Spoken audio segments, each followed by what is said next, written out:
Selamat siang Ibu, selamat siang teman-teman. Perkenalkan, nama lengkap saya Estina Lisa. Saya dari Prodi Agroteknologi 5. Di sini saya akan menjelaskan hasil kerja saya tentang yang pertama, morfologi kolonil bakteri dan jamur. Pertama, saya akan menjelaskan tentang morfologi kolonil bakteri. Morfologi kolonil bakteri sangat bermacam-macam atau bervariasi di antara spesies. Identifikasi morfologi kolonil bakteri sering digunakan dalam identifikasi strain bakteri. Ada macam-macam istilah yang biasa digunakan untuk menggambarkan morfologi kolonil bakteri. Yang pertama, bentuk atau shape. Bentuk kolonil bakteri atau keseluruhan penampilan bentuk koloni tersebut.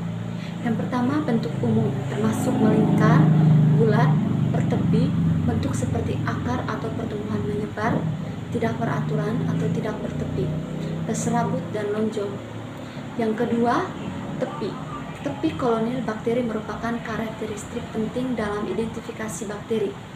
Tepi yang umum termasuk tepi rata, tepi bergelombang atau menyerupai, tepi berlekuk, dan tepi melengkung.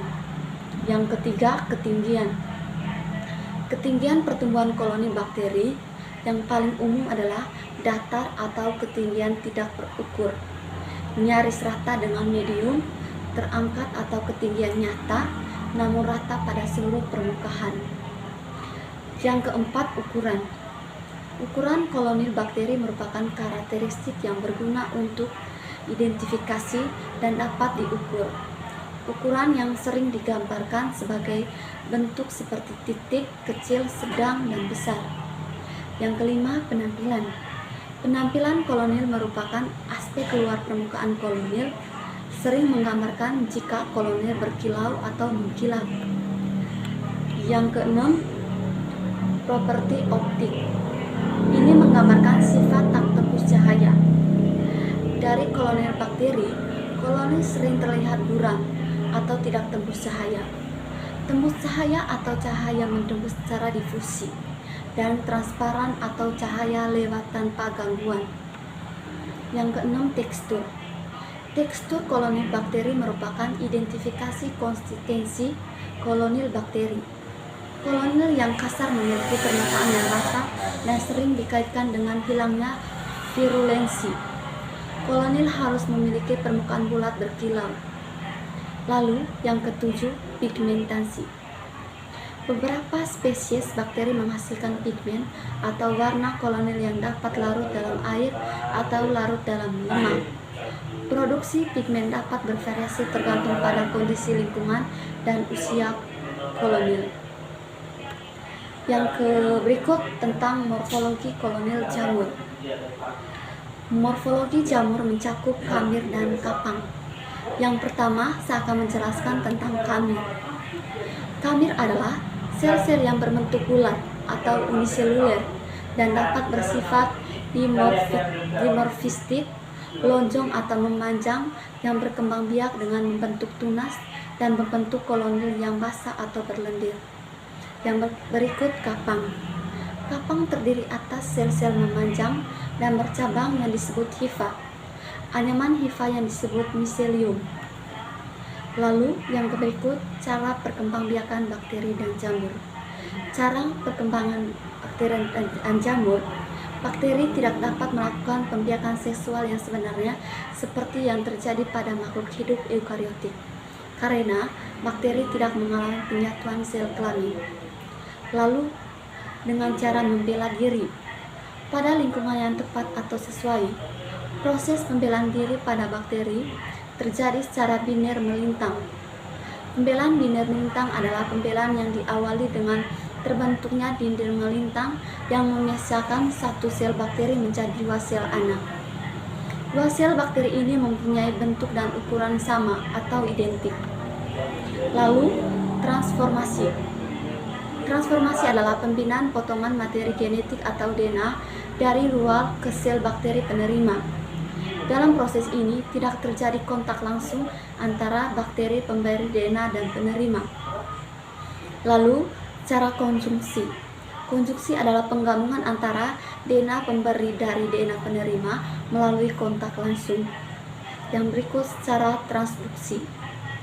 Cara transduksi ini adalah pembinaan DNA dari sel pemberi ke sel penerima dengan perantaraan virus.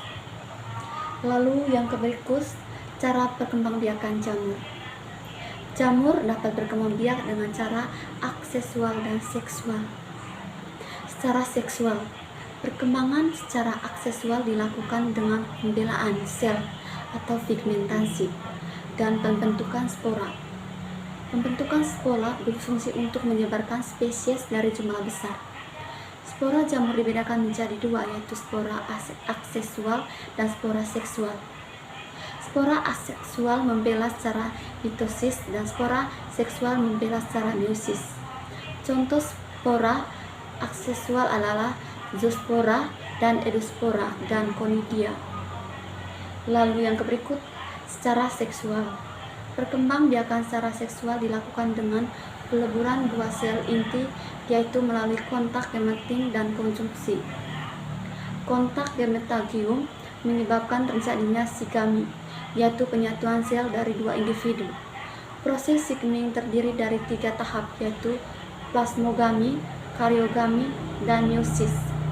Pada tahap plasmogami terdiri penyatuan dua protoplas membentuk sel yang mengandung dua inti yang agak menyatukan diri selama pembelahan sel. Lalu yang terakhir, cara mengidentifikasi bakteri dan jamur. Yang pertama, cara mengidentifikasi bakteri. Identifikasi bakteri dilakukan dengan cara mengamati morfologi kolonil meliputi bentuk kolonil bakteri, warna kolonil, tepi kolonil, dan elevasi kolonil bakteri. Yang kedua, cara identifikasi jamur. Identifikasi jamur dilakukan dengan mengamati makrokopsi dan mikrokopsi jamur. Ciri makrokopsi yang diamati adalah warna jamur, kolonil jamur, dan bentuk tubuh buah jamur.